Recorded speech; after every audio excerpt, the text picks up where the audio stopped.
안녕하세요. 기독교 신앙 요건 꼭 알아야 되지요. 네 번째 시간으로 여러분을 뵙게 되었습니다. 네, 명절도 잘 보내시고 또 지난 시간 3강을 이렇게 잘 들으셨는지 궁금하네요.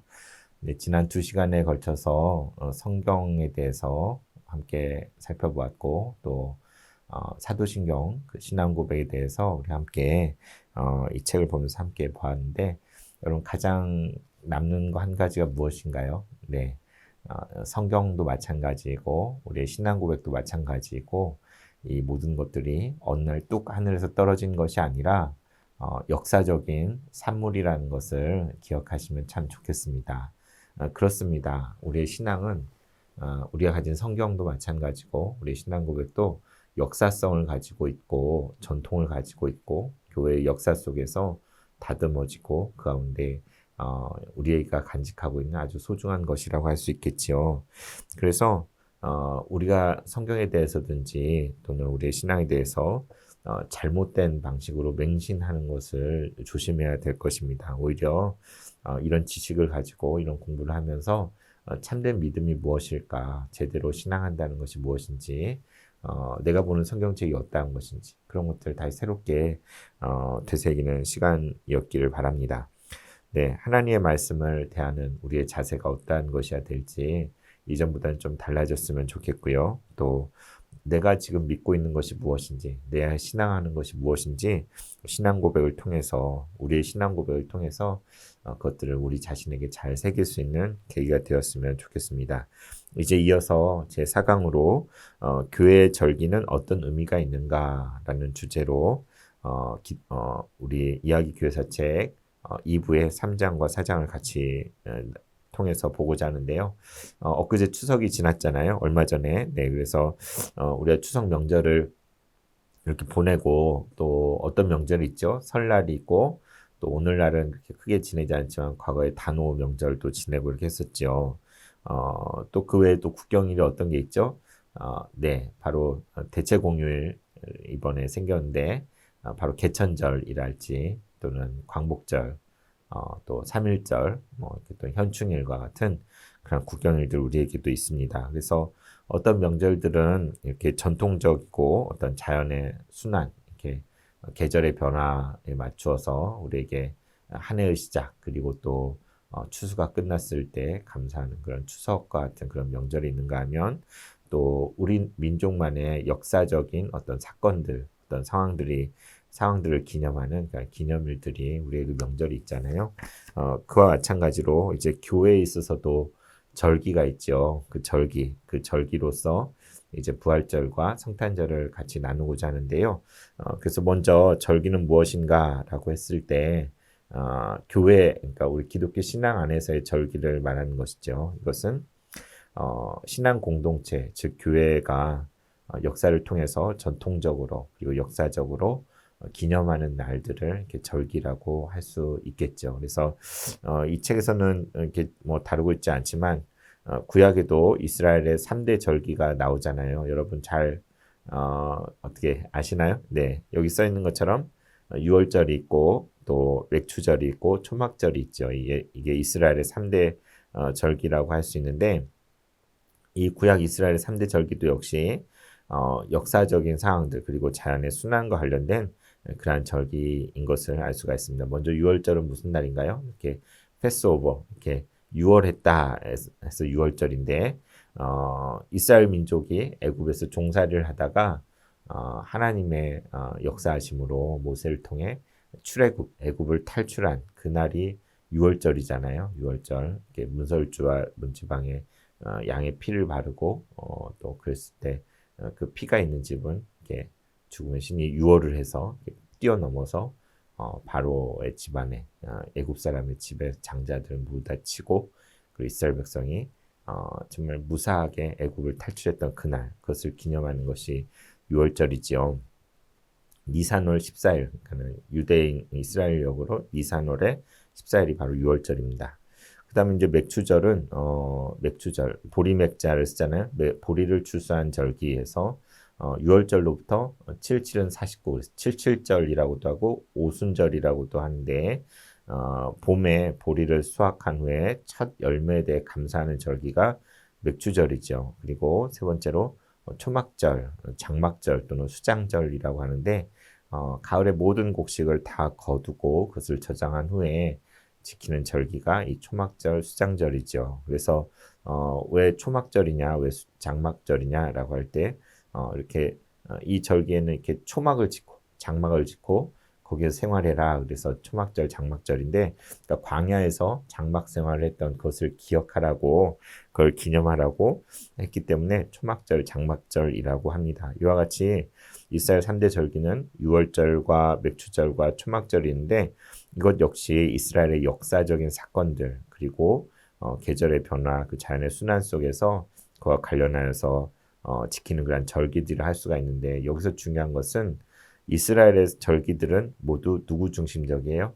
하나님 중심적인 것이죠. 그죠? 하나님께서 우리를 구원해내신 그 날을 기념하고 또 하나님께서 주신 약속의 땅에서 첫 수확을 거둔 것을 감사하고 또 모든 곡식을 다 거둔 후에 또 하나님 앞에 감사하면서 지난날 광야에서 이렇게 일한 땅이 없을 때 방황하던 광야에서 생활을 다시 생각하면서 그때 하나님이 인도하셨던 것들을 떠올리는 그래서 하나님 중심적인 절기요. 또 이스라엘 백성들은 이때 성전이 있는 예루살렘으로 모두가 나와서 이 절기를 지켰다는 것을 우리는 알 수가 있습니다. 그렇다면 기독교에 있어서는 주요 절기가 어떤 것이 있을까요? 다 적지 못해 여기에 네 가지만 적어봤는데 부활절, 성령 강림절, 추수감사절, 성탄절 이렇게 적어봤었는데 이게 이스라엘 3대 절기와 첫 세 개가 이렇게 정확히 매칭이 되죠. 네, 6월절은 부활절과 매칭이 되고 네, 예수님의 부활을 기념하는 그 부활절 그다음에 맥추절이 6월절로부터 49일 후에 50일째 되는 오순절인데 그 오순절에 무슨 일이 있었나요? 성령이 강림하였죠. 그래서 성령이 강림하여서 그때 초대교회가 마가의 다락방에서 처음으로 탄생을 했 날이 그날입니다. 그래서 이 맥추절 절기는 성령 강림절과 연관이 있고요. 또 초막절은 가을 거지 수확 후에 하나님께 모든 추수에 감사하고 감사하는 절기라면 추수감사절 우리가 지킨 추수감사절이 한 해의 수확을 감사하는 그런 절기잖아요. 이게 미국 청교도로부터 유래됐다라고 하는데 그 이전부터도 이렇게 추수하고 감사하는 그런 절기를 유럽에서도 지켰다고 합니다. 그래서 이렇게 부활절, 성령강림절, 추수감사절이 그 6월 구약 이스라엘의 6월절, 맥추절, 초막절과 이렇게 연관이 돼 있는 것을 알 수가 있습니다. 그리고 하나 더 한다면 성탄절, 네, 예수님의 이 땅에 오신 탄생을 기념한 절기, 이 성탄절이죠. 그래서 이 책에서는 이 절기들 중에 부활절을 3장에서 다루고 4장에서 성탄절을 다루는데 여러분 이미 책을 읽으셨죠? 책을 보시면서 참 왜 2부에 그 성경과 신앙 고백에 이어지는 3장과 4장에서 이 절기, 특별히 부활절과 성탄절을 다룰까 한번 생각해 보면서 읽으셔도 좋을 것 같고요. 그리고 왜 성탄절 다음 부활절이 아니라 먼저 부활절을 다루고 그 다음에 성탄절을 다룰까 이것도 한번 생각하면서 같이 이 시간 나눠보고자 합니다. 네, 부활절에 대해서 먼저 이 책에서는 68페이지부터 이렇게 쭉 저자가 기록을 하고 있는데요. 부활절은 그 무엇보다도 가장 중요한 절기지요. 기독교에 있어서 가장 오래되었고 가장 중요한 축일이 바로 부활절이라고 할 수가 있을 것입니다. 그래서 이 책에서는 부활절에 여러 어떤 관습들 또 기념하는 것들, 부활절 카드랄지 또 달걀이랄지 그런 것들도 이렇게 우리의 흥미를 끄는 그런 이야기들을 먼저 하고 설명하는데 영어로 이스터, 이렇게 부활절을 이스터라고 하죠. 미국 영어권이나 또 독일어권에서는 이스터라고 부활절하고 또 프랑스나 이탈리아에서는 파스카라는 단어를 이렇게 쓴다고 하는데 이스터의 의미는 새벽 이른 아침을 의미하는 그런 뜻을 담고 있다고 하고요. 파스카는 유대교의 유월절이라는 명칭에서 이렇게 따라온 것이 파스카라고 합니다. 그래서 이 부활절을 이해할 때에 출애굽 사건이 있었던 그 유월절의 연장선에서 그리스도의 고난과 부활을 이해하는 그런 절기로서 우리가 받아들일 필요가 있다는 것들을 이 책에서 이야기하고 있어요. 그러면서 부활절의 기원에 대해서 이야기해주고 있는데 2세기경에 두 가지 방식의 부활절 축제가 있었다는 것이죠. 로마식의 부활절 축제가 있었고 이에 반해 소아시아식의 부활절 축제가 있었대요. 그러니까는 로마는 서방교회를 대표하지 않습니까? 그래서 로마에서는 이방인들이 주였기 때문에 그 유월절이라든가 유대적인 그런 풍습에서 더 쉽게 벗어날 수 있었던 것 같아요. 그래서 안식 후 첫날, 첫 주일 이렇게 안식 후 첫날을 기념하여서 부활절로 삼았고 소아시아는 아무래도 유대인들이 많이 더 거주하고 그 영향이 있었을 텐데 유월절 니산월 14일 그때를 부활절로서 이렇게 축제로 지냈다고 합니다. 그러면서 이제 책을 보신 분들은 아시겠지만 점점 유월절 어린 양의 피에 대해서 강조하는 그러한 부활절을 지내다가 점점 더 빛에 대한 강조점으로 옮겨갔다고 이 책에서 말하고 있죠. 그러니까 피의 부활절에서 빛의 부활절로 부활에 더 초점을 맞추는 쪽으로 고난에서 부활 쪽으로 더 이렇게 이동해가는 그런 것을 말할 수 있습니다. 그러면서 이제 부활절 날짜에 대해서 복잡한 그런 이야기도 나오는데 어떻게 재밌게 읽으셨는지 모르겠어요. 왜 부활절은 맨날 이렇게 날짜가 왔다 갔다 할까? 네. 오늘날 부활절 날짜는 3월 20일부터 4월 25일 중에 이렇게 딱 매년 정해지게 되는데 그것을 이제 니케아 공회에서 처음 정할 때 춘분이 지난 뒤에, 그러니까 그 달력의 춘분이 지나고 나서 만월 보름 후에 처음으로 오는 일요일을 부활주일로 이렇게 지키기로 이렇게 교회에서 결의를 했어요. 그래서 오늘날 그래서 왜냐하면 성탄절은 그냥 12월 25일 딱 날짜가 고정돼 있잖아요.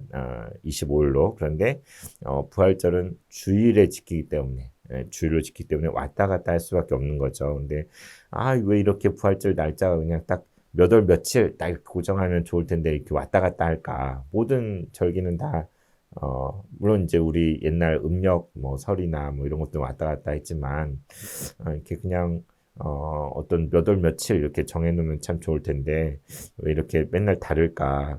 그런데 곰곰이 생각해 보면 정말 예수님이 부활한 이 부활을 기념하고 그것을 축제로서 하는 이 절기를 당시 사람들이 정말 잘 헤아려 가지고 제대로 잘 지키려는 그런 마음이 더 간절했기 때문에 그냥 아무 날짜나 딱 정해서 그냥 하자 이런 게 아니라 정말 더 제대로 그 뜻을 살려서 정말 예수님 부활하신 날을 기념하자라는 그런 심정으로 했기 때문에 이렇게 복잡하고 좀 어려워진 게 아닐까 이런 생각이 되고요. 또 우리가 알다시피 매 주일마다 주의 날이 이렇게 있는데 사실은 매 주일이 작은 부활절을 의미하죠. 그래서 매 주일이 작은 부활절인데 그 중에서 이제 부활절은 그야말로 1년 중에 예수님의 부활을 생각하는. 그래서 부활절 전후로 이제 뭐 사순절도 있고 뭐 성금요일 또 기타 여러 과 관련된 것들이 이 책에는 자세히 잘 나와 있습니다. 부활절과 관련하여서 이 책에서 이제 또 하는 이야기가 이 부활은 역사인가 신화인가 이런 이제 아주 도발적인 그런 타이틀을 이제 이야기하면서 이게 과연 이제 역사인지 아니면 그냥 만들어낸 이야기인지 그럴 때에 이 책에서는 성경 속에 나오는 증인들, 그러니까 제자들이 다수겠죠. 그 증인들의 예수님의 부활을 목격한 그 반응. 그러니까 그게 그냥 그들도 너무나 당황하고 어쩔 줄 모르고 이걸 해석할 수가 없어서 받아들이는데 어려움을 겪었던 것들이 성경에 고스란히 나와 있죠. 그리고 그들의 삶이 바울을 위시하여서 부활하신 주님을 만난 뒤에 얼마나 극적으로 변화되었는지 그것들을 이 책에서는 이야기를 합니다. 그러면서 특별히 부활하신 예수님의 몸에 대해서 참 우리가 제대로 포착하기가 쉽지가 않다. 그러니까는 그냥 우리 육신은 그대로 분명히 눈에 보이고 또 만질 수 있고 또 음식도 드시고 이렇게 우리와 같은 그런 육신을 가지고 계신데 또 보면은 이렇게 문이 닫혀 있는 그 공간에 벽을 통과해 나타나시잖아요. 그죠? 그러니까 이게 참 우리가 헤아릴 수 없는 몸을 가지고 계신 거예요. 그렇죠? 부활하신 예수님의 몸은 우리와 같은 육신의 모습을 다 갖추고 있지만 또 만져지고 이렇게 형체가 있지만 그러나 벽 공간에 의해서 이렇게 막히지 않고 통과되어지는 그러한 신비를 가지고 있는데 이 책 83페이지에서는 이렇게 이야기합니다. 예수님의 부활은 단순한 현실로의 복귀가 아니라 시공을 넘어서서 영원한 생명에 대해서 말한다는 점에서 일반적인 과학이나 역사적인 개념을 뛰어넘는 그러니까 초자연적인 그런 부활이다라고 이렇게 이 책에서 말하고 있습니다. 그러면서 예수님은 성경대로 부활하셨다. 이 챕터에서는 고린도전서 13장 부활장으로 아주 유명한데 여기서 예수님께 성경대로 부활하신 거에 대해서 바울이 이야기하잖아요. 그러면서 이때 성경은 신약 성경이 지어지기 전이기 때문에 구약 성경을 이야기하는데 이사야서 26장 19절이나 다니엘서 12장 2절 또 에스겔서 37장에 나온 것 같은 그런 내용들처럼 예수님의 부활은 그냥 갑자기 지어낸 것이 아니라 성경에 이미 계시되었고 우리에게 이야기된 그러한 모습 그대로 예수님께서 부활하셨다라는 것을 이 저자는 이야기하고 있습니다. 그러면서 오늘날 우리에게 부활절은 무엇인가에 대해서 질문하는데 정말 이 부활이야말로 기독교 신앙의 핵심에 대한 것이기 때문에 이 부활을 우리가 제대로 이해하는 것이 신앙인으로서 꼭 필요하다. 그냥 부활 뭐 그랬나 보지 뭐 그랬대더라가 아니라 정말 예수님의 부활에 대해서 우리가 깊이 있게 이해하고 그것을 우리 삶 가운데 이제 잘 새길 필요가 있습니다. 그러면서 이 책에서는 육신의 부활에 대해 사람들이 헷갈리는 부분, 또 영혼 불멸에 대해서 잘못된 개념을 갖는 것에 대해 이야기하는데 우리가 장차 부활의 몸을 입는 것은 그냥 육신적인 그냥 다시 이 육신이 그대로 재생되는 것도 아니고 그렇다고 이렇게 영혼만 둥둥 떠다니는 것도 아니고 하늘에 속한 이 형상을 덧입게 되는 전적으로 새로운 재창조, 리크리에이션, 재창조의 어떤 그런 사건이라는 것을 이야기하고 있고 또 부활은 종말론적인 사건인 동시에 우리가 마지막 죽음 이후에 경험하게 될 그런 부활인 동시에 또한 현재적인 사건이다라고 이렇게 저자는 말하고 있습니다. 그러니까 현재의 삶 속에서 우리가 부활을 소망하고 부활의 삶을 이 땅에서 이미 이렇게 삶으로 살아내야 한다는 것을 이야기하고 있죠. 그래서 여러분 책을 한 권 저도 아직 읽지 못했지만 한 권 소개하면 유진 피터슨이 일상 부활을 살다라는 이런 책을 지었더라고요. 그래서 저도 읽어보려고 샀는데 우리의 일상의 삶 속에서 부활을 경험하고 그 부활로 살아낸다는 것이 무엇인지를 잘 보여줄 수 있을 것 같아요. 그래서 여러분 이 책을 한번 보셔도 참 좋겠다는 생각이 듭니다. 그래서 이처럼 이제 부활절에 대해서 이 책을 다루고요. 그 다음에 이어서 이제 성탄절에 대해서 이 책에서 다루고 있습니다. 네, 저자는 이 책 성탄절을 시작하면서 성탄절의 추억들 여러분도 정말 어린 시절부터 지금까지 믿음 생활을 해오시면서 성탄절에 많은 추억들이 있지요. 성탄절에 저 밤을 새워가면서 뭐 이렇게 예배를 드리고 또 함께 기념하고 또 잔치를 하고 또 새벽송을 돌던 그런 추억들에 대해서 이야기를 합니다. 그래서 성탄절은 뭐 말 그대로 우리가 아는 대로 예수님의 탄생을 기념하는 그런 축제이지요. 근데 이제 그 성탄절의 기원을 이야기할 때에 이미 아시는 분도 계시겠지만 들어보신 분도 계시겠지만 그 기원은 사실 이방의 어떤 그런 축일에서 온 거죠. 그래서 고대 로마의 농경신 사투르누스에 대해서 제사를 지내는 그러한 기간 그리고 그 중에서도 25일 동지로 이렇게 새아침이 밝는 새날이 밝는 이제 그런 의미를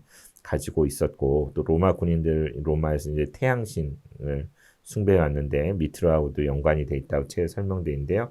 이렇게 농경신이나 태양신을 숭배하던 그런 날에 근데 그 날이 성탄절이 되었죠. 예수님이 이 땅에 오신 날을 축하하는 날. 그러니까 예수님이 언제 태어난지는 아무도 모르는데 그 고대 로마의 그 이방 제사를 지내던 그 축일을 예수님이 태어난 날로 기념하게 된 거죠. 그래서 이것에 대해서 그렇다면 성탄절은 태양신 축제에 대한 기독교적인 대체물인가라고 이렇게 질문할 수가 있겠죠. 초대 교부들이 이제 설교 가운데 그리스도야말로 태양보다도 더 크신 분이다 이런 비유를 했던 것들을 이렇게 이 책에서 이야기하면서 그러니까 어떻게 보면 이방신의 제사를 지내던 그러한 축이었는데 그것이 이제 점차 로마 교회가 로마가 기독교화 되어지고 이렇게 변화되어가는 과정 속에서 그 이방의 축일이 예수님의 탄생을 축하하는 날로 이렇게 변모되어져가고 더 큰 의미를 부여하는 그런 맥락이 있다는 것, 그러니까 역사적인 그런 맥락이 있다는 것을 우리가 볼 수가 있죠. 그래서 성탄절 날짜도 역시 왜 12월 25일이냐. 그래서 막 이제 이거 틀렸다. 막 이거 가지고 목숨 거는 사람들이 있어요. 맞아요. 이 성탄절이 예수님 오신 날은 그 전 역사에 딱 한 번이잖아요. 그죠? 근데 우리가 이제 매년 이렇게 절기를 기념하고 또 하지만 그게 정확히 그날인 건 아니에요. 그날은 이미 지나가고 역사 속에 딱 하루인 날이죠. 근데 이제 우리는 해를 매년 거듭하고 매년 거듭해서 무언가를 기념하잖아요. 그래서 정한 날이 12월 25일인 걸 뿐이에요. 그래서 이 12월 25일이 처음 등장한 것은 로마교회 순교자 명부 336년의 기록상으로 여기에 예수님의 생일을 12월 25일로 이렇게 기록되어 있다고 합니다. 실제로 우리가 기원 전후를 나누지만 그 영년에 예수님이 태어났느냐, 학자들 말로는 기원전 4년 정도, BC 4년 정도에 태어나셨을 것이다라고 추정을 하잖아요. 근데 이것도 정확한 건 아니잖아요. 그죠? 그래서 여기에 처음 12월 25일 등장하고 그런데 이제 동방교에서는 주연절로 지키는 1월 6일을 이렇게 성탄절로 이렇게 주장을 했다고 합니다. 그러면서 이제 이 책에서 재밌게 예수님 임신 9개월 전, 10개월 전 계산을 해서 출생일과 이렇게 돌아가신 날이 같아야 되고 어쩌고저쩌고 이런 논리들을 이야기하는데 이게 중요한 건 아닌 것 같고, 근데 현재는 동방교회도 12월 25일을 따르고 대신에 예루살렘 교회나 러시아 정교회 또는 세르비아 교회만 1월 6일을 여전히 고수한다고 해요. 그래서 제가 옛날에 탐방으로 러시아 정교회를 가본 적이 있는데 거기는 주연절 1월 6일을 성탄절로 지키고 있죠. 그런데 이제 역사 속에 이 성탄절에 대해서 거부하는 흐름들이 있었어요. 그러니까는 앞서 말씀드린 대로 원래가 태양신 또는 농신에 대한 이방의 축제와 연관이 된 날짜잖아요. 그 날짜가 그렇다 보니까 이거 맞지 않다 하면서 종교개혁 시대에 이제 루터교는 이제 크리스마스 그대로 받아들였지만 스위스 개혁주의자들이나 장로교파 그리고 청교도들은 역사의 한 시기 동안에는 이 성탄절을 거부하고 지키지 않았던 그런 시기가 있다고 합니다. 그런데 오늘날은 거의 전 세계적으로 기독교회나 아니거나 떠나서 전 세계적으로 축제로 이렇게 인정을 하고 있죠. 그래서 이 책에서도 부활절 다음에 성탄절을 이야기하고 있는데 여기서 역사적으로도 부활절은 더 초기부터 이렇게 기념을 하였다면 그 다음에 생겨난 그런 절기라고 할 수가 있죠. 그래서 이 책에서 마태복음과 누가복음에만 예수님의 탄생 기사가 나와 있는데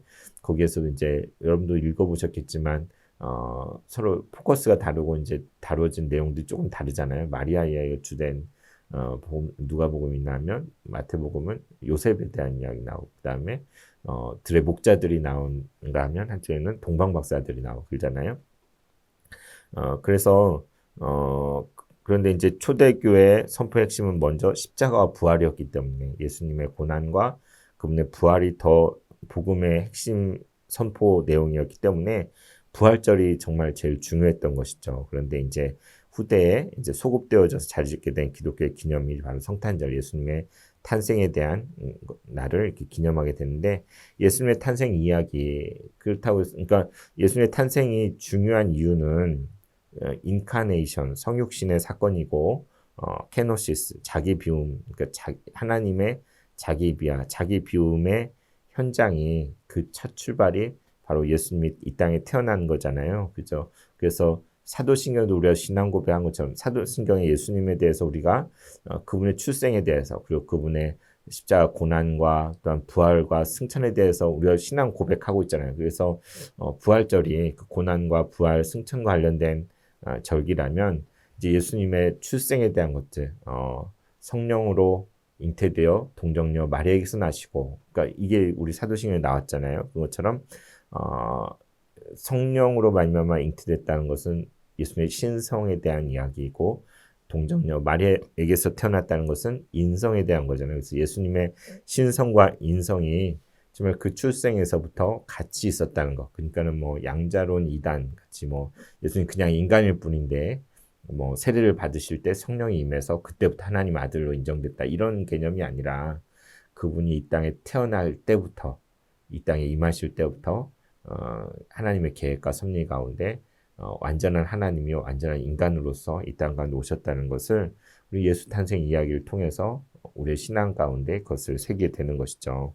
그래서 오늘날 우리에게 성탄절은 무엇인가? 이 책에서도 임마누엘 하나님, 네, 우리와 함께 하시는 하나님, 저 멀리 하늘에 떨어져 계신 분이 아니라 고통당하고 힘든 이 세상 속에 죄 많은 세상 속 살아가는 우리를 버려두지 않고 이 땅에 오셔서 우리와 함께 하시는 우리와 똑같이 어린 아기의 모습으로 가장 무력한 아기로 태어나신 그 예수님에 대해서 생각하게 하는 절기가 성탄절이잖아요. 그러니까 구유에 말구유에 누여진 그러니까 포근한 침대가 아니라 구유에 누여 있는 지극히 작고 연약한 아기를 볼 때에 우리 안에서 일어나는 감정이 있잖아요, 그죠?